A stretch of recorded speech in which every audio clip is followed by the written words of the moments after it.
नाज़रीन, हमें ज्वाइन किया है चेयरमैन तहरीक जवानान पाकिस्तान जनाब अब्दुल्ला गुल साहब ने। थैंक यू वेरी मच गुल साहब, हमें ज्वाइन किया है। एयर वाइस मार्शल रिटायर्ड जनाब साजिद हबीब साहब ने, आपका भी बहुत शुक्रिया। गुल साहब, शुरू करते हैं आपसे। ये फरमाइएगा कि अब सिचुएशन ये है कि बैक आउट तो वो कर गए हैं और अब उन्होंने जो शर्त रखी कि जी वो आप इब्राहिम अकॉर्ड पे आप साइन करें, खबरें ये आ रही हैं कि इवन सऊदी अरेबिया भी इस पे राज़ी नहीं है। और ये कहा जा रहा है कि जी जो यानी वो कुछ दे नहीं पा रहे, जो देना चाहते हैं इजराइल को इस डील की शक्ल में, वो मुमकिन नहीं हो रहा। तो ये फिर एक एंडलेस क्राइसिस होगा, क्योंकि जंग करना भी मुमकिन नहीं है। जो कैपेबिलिटी हमने ईरान की देखी है, it might be very devastating. तो क्या देख रहे हैं आप, कैसे अनफोल्ड करती सिचुएशन गुल साहब नजर आती है आपको? कारी साहब अस्सलाम वालेकुम, मियां साहब अस्सलाम वालेकुम, बहुत बहुत शुक्रिया। देखें, they are asking for moon, I would say. बहुत ज़्यादा जब डिमांड करना शुरू हो जाता है कोई आदमी, तो शायद वो अपनी, जिसको कहते हैं कौवा चला हंस की चाल, अपनी भी भूल जाएगा। अमेरिका के लिए बहुत मुश्किलात हैं। मिड टर्म इलेक्शन सर के ऊपर खड़े हुए हैं।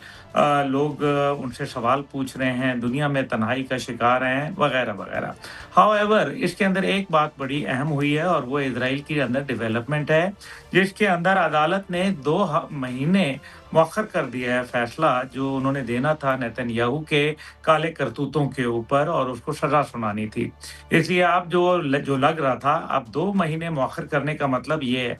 कि वो ये चाहते हैं कि जो ईरान के हवाले से या लबनान के हवाले से उसको एक फ्री हैंड दे दिया जाए, जिसके नतीजे के अंदर वो अपना वोट बैंक स्टैब्लिश कर ले, जो कि वहाँ लग नहीं रहा, क्योंकि नफ्ताली बेनेट और उनके जो अपोजिशन के अंदर लोग बैठे हुए हैं, वो मेरे ख्याल में किसी सूरत भी इसको कबूल नहीं करने के लिए तैयार। लेकिन दूसरी जानिब अब्राहम अकॉर्ड के हवाले से देखें, अब्राहम अकॉर्ड के अंदर बहुत सारे मसाइल हैं, और सबसे बड़ा मसला यह है कि इजराइल के अंदर भी इसको वहाँ तस्लीम नहीं करने की बात हो रही, क्योंकि जो बिन गोयार वगैरह जो हैं, वो तो किसी सूरत भी तैयार नहीं है किसी भी अंडरस्टैंडिंग के लिए। इसका तो वाज़े नज़र ये आ रहा है कि फिर आप चाहते हैं कि यहाँ मामलात ख़राब हों। असल में अब इजराइल की ताकत तमाम अमेरिका से ड्रॉ हो रही है, और अगर अमेरिका उसको थोड़ा सा शट अप कॉल देगा, तो उसके बाद वो अपनी औकात पे आ जाएंगे। लेकिन लगता यह है कि कुछ मामलात बहुत ज़्यादा गंभीर नौयत के हैं, और लगता यह है कि अमेरिकन प्रेसिडेंट गोडे गोडे उनको तकलीफ है, क्योंकि कहीं ना कहीं एप्स्टीन फाइल हो, या उनके ऊपर ज़ाती बिजनेस के कारोबार का प्रेशर हो, या कोई और वजह हो जो अल्लाह जानता है, लेकिन उनको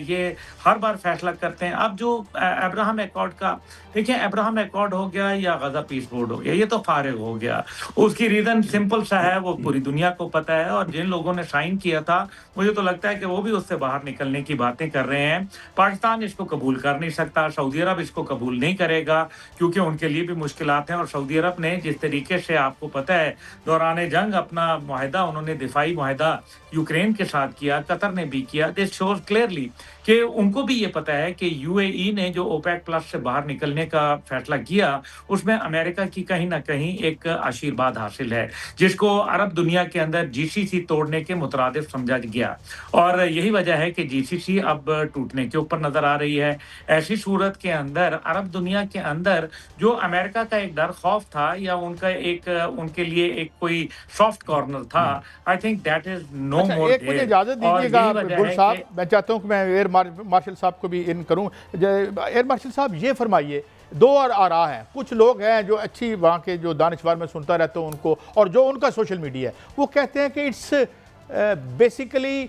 ट्रम्प रिपोर्टिंग टू नेतन्याहू और रिपोर्टिंग टू दी जो लॉबी है। और ये भी बात कही कि ज़ाहिर बिजनेस इंटरेस्ट भी ज़ाहिर वहाँ पे कहीं ना कहीं कन्वर्ज करते होंगे। आप कैसे देखते हैं एयर वाइस मार्शल साहब?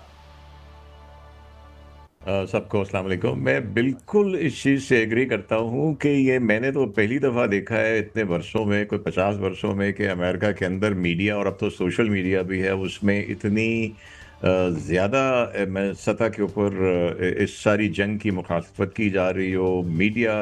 पहली दफ़ा मैंने देखा है कि अमेरिकी मीडिया के बड़े बड़े नाम जो है वो ट्रंप के पॉलिसी के साथ नहीं हैं। तो मैं बिल्कुल, ये मेरी ज़ाती राय है कि یہ صرف کوئی زائنسٹ لابی کی ٹوسٹ نہیں ہے، یہ وہی ہے جیسے ابھی کہہ رہے تھے ہمارے مہمان بھی کہ یہ ایپسٹین فائل کی، یہ نتن یاہو کی ٹوسٹ ہے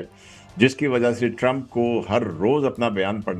بدلنا پڑتا ہے۔ اب آپ دیکھیں اس کے ساتھ جو ایون پیٹ ہیگزٹ جیسے لوگ ہیں جو ہارڈ لائنر ہیں،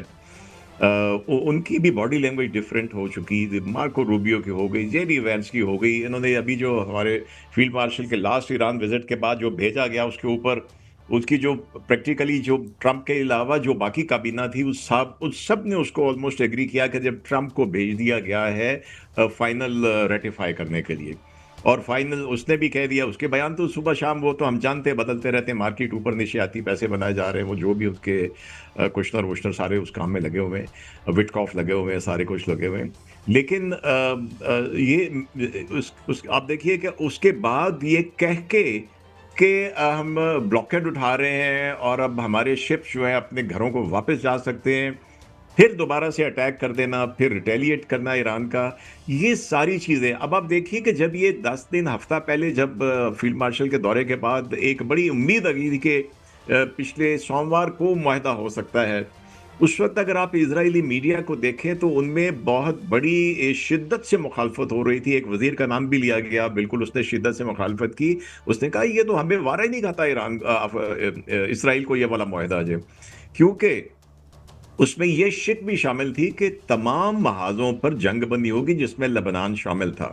تو میں سمجھتا ہوں کہ نیتن یاہو ٹوسٹ کر کے ٹیل ٹوسٹنگ کر کے ٹرمپ کی اس وقت یہ ڈیلی ڈیلنگ کروا رہا ہے، اور اس پر آپ دیکھیے کہ وہ لیبنان میں اب وہ بیروت کے سببز تک وہ جانے کی بات کر رہے ہیں، آلریڈی وہ ریور کراس کر کے جس کی بات ہوئی تھی انہوں نے وہ فورٹ بھی لے لیا۔ تو یہ صرف میں سمجھتا ہوں اس لیے کہ جو ان کا اوریجنل پلان تھا، میاں صاحب قاضی صاحب ہم سب اس پہ بڑی بات کر چکے ہیں کہ اس ایران کے ایشو کے اوپر دونوں کے انٹرسٹ کنورج کر گئے تھے، اسرائیل کا بھی اور ٹرمپ کا بھی، امریکہ کا بھی، ریجیم چینج۔ ان کا مقصد تھا اپنی ایکسپینشنٹ ڈیزائن کرنا اسرائیل کا، اور ان کا تھا کنٹیننگ چائنا جو گلوبل لیول کے اوپر ان کا۔ جب یہ فیل ہوا تو اب آپ دیکھیں کہ اس دوران میں مسلسل جو ہے لبنان میں وہ موو کرتے جا رہے ہیں، وہ 7 گاؤں کو، ٹاؤنز کو وارننگ دیتے ہیں، خالی کراتے ہیں، ریز ٹو گراؤنڈ کرتے ہیں اور اپنی دیوار آگے لے جاتے ہیں۔ تو آئی تھنک جب تک یہ آبجیکٹو نہیں پورا ہوگا، اور دوسری جو آپ نے ابراہیم اکارڈ کی بات کی، تو میں تو سمجھتا ہوں ہمارے تو بنیادی دینی عقیدے کے خلاف ہے یہ چیز ماننا۔ جب ہم خاتم النبیین کی بات کرتے ہیں، آخری ورژن جو ہے، ہاں ہر دین کو اللہ تعالیٰ نے اپنے دین کو اسلام کہا ہے، لیکن فائنل ورژن تو رسول پاک صلی اللہ علیہ وسلم کے تھرو میں ملا، تو اس میں کسی قسم کے ہمارے لیے ابراہیم اکارڈ کی گنجائش نہیں، اور نہ ہی شاید سعودی عرب میں ہوگی۔ تو یہ دوسرا طریقہ تھا کہ اگر ملیٹریلی آپ جو ہے اسرائیل کو سیکیور نہیں کر سکتے تو آپ اس طرح کے اکارڈ کر کے کر لیں۔ تو میرے خیال میں اس میں بھی ناکامی ہوگی، اور اس دوران میں وہ اپنا جتنا لبنان میں ایریا قبضہ کر سکتے ہیں وہ جاری رہے گا، جب وہاں پہ نیتن یاہو کی تسلی ہو جائے گی تو پھر وہ شاید ٹرمپ کو کلیئرنس دے دے گا۔